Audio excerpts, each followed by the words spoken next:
Hey guys, how's it going? This is Jeff. So, staying true to my previous comments that I'm going to be doing a little bit better job of answering questions directly in video blogs and building my discussions and my talks about questions that you ask. So, like I said before, if you have any questions, please feel free to ask and I'll do my best to respond to them if the opportunity presents itself. In this particular instance, William Miller asked, he says, "Thank you for all the information. It has helped on our visit to the Big Island. What can you tell us more about going to the green sand beach? I was told we needed a Jeep to go out there. What are your thoughts? Thanks, Will." So I'm going to go ahead and answer his question. I'm also going to talk about some of the other unique colored beaches here in Hawaii. And yeah, so just to answer his question about the green sand beach, the sand is all olivine. You know, it's not like literally like shamrock green like a leprechaun, but it's pretty green. It's like olive drab, so it's pretty cool. You know, there's other beaches like it in the world, but this one, you know, it's in Hawaii and you can go visit it. To get out there, the only way to get out there is a off-road path. You either park and walk just past South Point and you walk down there, or you take a ride with a local. So you can do that, or you can drive down there if you have a rental, or not a rental, but if you have a 4x4. So if you rent a car and you try, or if you try to take a Jeep down there, you need to tell the rental company your intentions, because some contracts have it in there where if you drive it off-road like that to a place like Green Sands, because the road's kind of rough, you're automatically in violation of your contract. If anything happens, you're on the hook for it. The road itself, it is rough. It's doable, but it's rough. I always, if you don't mind the hike, you can do the hike. The hike it's kind of gnarly. When I say that, there's no like trees or anything to like take refuge under, and it takes about an hour to an hour and a half each way. And the dirt is like a greenish color, so if you're wearing tennies, you know, or flip-flops, like you're going to the beach, so you're going to want to wear flip-flops. But if you're going to wear hiking boots, you know, you're going to get a whole bunch of green kind of dust. It's dusty over there. Like, it's an area where people would ride dirt bikes too. But what I recommend, and you know, this is one of those things. It's not necessarily there's no legislation that says you can do this legally, but what people do is make friends with the locals and catch a ride with them, and then they tip them for the ride. But sometimes the locals might be so direct with you to be like, "I'll take all 4 of you guys for 20 bucks." Or they'll be like, "I'll take each one of you guys 10, 10, 10, 40 bucks. You know, they might charge you per person or something like that. Just go with their terms, because that's the going rate if you do it. And they'll take you there and back. Or you can hike it. So if you hike it, you park at the parking area right before, you know, you get down there, and then you just start walking from there. I remember the first time I went over there, I thought I was going to drive over there, and I started driving, and I was like, "Oh, no. I could tell this isn't going to work." So I went back, I parked.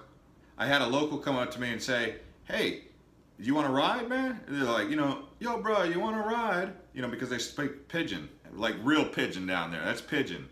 You know, Portuguese pidgin. And real friendly guys. I tell you, they're just like the type of people that, you know, the world needs more of. Like, just real cool, like strong, you know, like they're fishermen.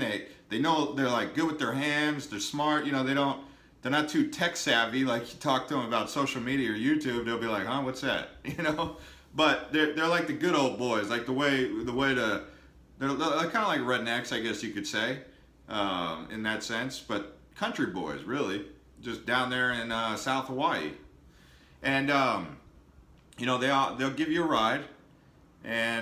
But anyway, the guy, he says to me, he's like, "Yo, bro, you want to ride?" And I was like, "Oh, no, I'm okay."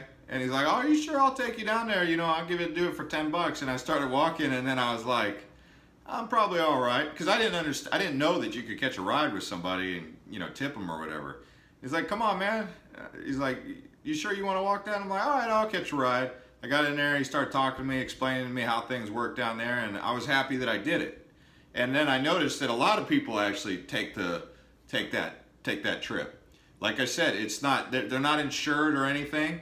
And usually their rides are kind of, you know, unique. Like one guy sat in there, he had like a sofa in the back of his pickup, you know, a sofa, and you'd sit on that, and it was like dusty, and you'd be like rocking around as he'd be like rock crawling over the rocks as you'd be going there. And they'll wait for you, and if they don't want to wait, they'll say, okay, you're going to catch a ride with him on the way back when he comes back. So they set you up like that, and there's like usually like 10 of them, and they kind of switch off, and they actually make a living doing this. Until the state comes in and cracks down, I don't know about that.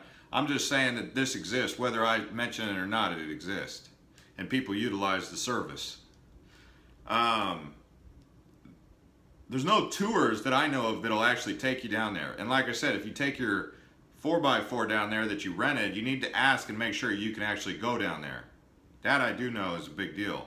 You don't just get a 4x4 and start romping all over the Big Island thinking that, you know, you need to ask, like, hey, I intend to go, like, if you're going to go up Mauna Kea, you need to say, I'm going up Mauna Kea.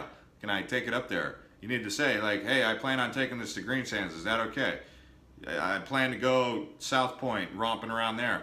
You know, you can't just get a 4x4 and just start doing whatever the heck you want with the rental vehicle, okay? Especially with lava rock. Lava is a whole different deal.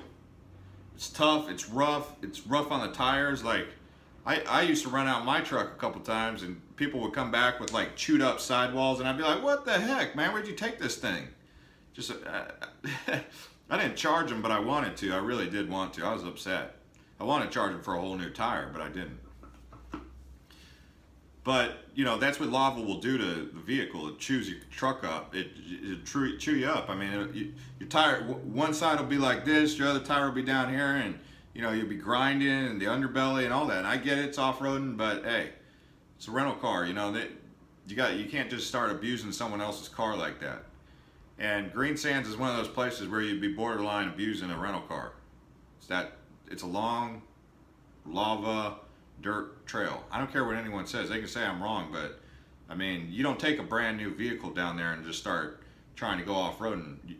Ask the locals. I even had the locals tell me this. They said, yeah, you don't take a pretty new car down here. You don't do that. You take one of them old reliable vehicles. You know, the 1996 Ford Bronco you would take down there. You see. You don't take a 2015 Jeep Wrangler. And if you're doing that, you're out of line. You're out of bounds. Now, the other colored beaches, so there's a black sand beach. There's a couple black sand beaches on the Big Island. There's Punalu'u. Now, you don't need any sort of off-road vehicle or anything to go to Punalu'u, a beautiful beach. Now, the other black sand beaches, Pololu Valley and Waipio Valley. In order to get down to Waipio Valley, you do need a 4x4 because the gradient is very steep, and it's really steep actually. I mean, it'll wear your brakes out. And then coming up, and especially if it starts raining, because it does rain out there, you know, the road, it is graded, but that's another thing to keep in mind. So going to Waipio Valley in a 4x4 to go to the black sand beach, that's another thing that's kind of iffy. If you really want a black sand beach experience, you should probably either go to Punalu'u or hike down to Waipio or Pololu Valley. The hike down to Pololu is a lot easier than the hike down to Waipio. Here on Maui, they have a red sand beach. Now, technically, number one thing to know about the red sand beach, the locals do not want you going there. Do not go into the town and be like, pull up into the convenience store and say, hey, how do I get to the red sand beach? Because they'll tell you straight up, don't even try it. Now, the people who do go to the red sand beach, they either ask for permission or just cross and say, forget it, I'm not going to ask the property owner for permission to cross the land, and I'm just going to be like everyone else who goes to the red sand beach and just go there. People do that. I'm not going to sit here and tell you to do that. I'm just telling you those videos that you've seen of people going to the red sand beach, that's what they did. But I will tell you this, you go to Hana and you start asking locals how to get to the red sand beach, they're basically going to tell you to pack sand. Now in Hana, there is a, you know, a lot of you are like, oh, that's not the nicest thing I ever heard all day. Well, you know, hey, that's what they, just trust me on that. I actually tried and they were like, no, don't do that. Don't be trying to go to our red sand beach. We want to protect that. You know, that was what they did. But there is Wainapa Napa, beautiful black sand beach. You can go to that. You just walk. You can actually walk around that whole area. That's a beautiful black sand beach. It's kind of small, but it's still really beautiful. Then there's just, you know, white sand beaches, like a white sand beach like Makalavena on the Big Island. That's another one of those off-road trails. You either hike in or you drive an off-road vehicle down there. Same kind of road, similar kind of off-road thing, like going to going to Green Sand Beach. Yeah, you probably don't be taking a rental car down there. And if you do, you better let the rental people know that's your intention. I'm not kidding around about that, guys. You don't just start taking rental cars any old place just because you think you can, because it don't work like that. And if something happens, you know, where you got to get towed out of there, you're going to be paying out the wazoo, and it does happen. And if you're not experienced off-road driver and you know, you get stuck down there, you just voided out that contract by violating their terms of service that says you can't go off-roading like that. You know, I'm drilling that home with you because I know how some people, they come to the island and they think they can do whatever they want. And I'm telling you, it's not a wise decision. Sorry. I know you guys want to hear all the good news and you want me to tell you you can do whatever you want. You can, I guess, but it's not advised. And I'm not going to sit here and advocate for doing dumb things. Yeah, so the red sand beach, the black sand beach here on Maui. And yeah, I mean, Mox is about the only other, is like the white sand beach. But it's got that it's like one of the only places I can think of outside of Kua Bay where the sand is just so pure and pure white. It's like silk. Like the sand there is so silky soft, like your feet like sink in like silk. So that's why I bring that up, even though like white sand beaches are fairly common. White sand beaches like Makalavena, not so common. And not a lot of people go there. And some people would say, don't talk about the red sand beach. Don't talk about the green sand beach. Don't talk about, you know, the green sand, white sand, Makalavena, all that. They just would rather not see you go down there. But, you know, people are going to find out about it. That's how these guys are asking me questions, you know. And so it's usually one of those things, if you want it, you got to earn it. They don't just start building awesome 4-lane highways to these beautiful places, because then everyone would go there and they would lose their grandeur. Even though the green sand beach does tend to get packed, you know, at least the locals are reaping some sort of benefit from it, you know what I mean? So the local people in the area obviously are granting permission to people by shuttling them down there. So the red sand beach has no such thing. While you're in Hana, you might also check out Hamoa Beach. You know, there's some pretty sweet beaches up in Hana. Hana is just oh my goodness, man. Hana is a real gem.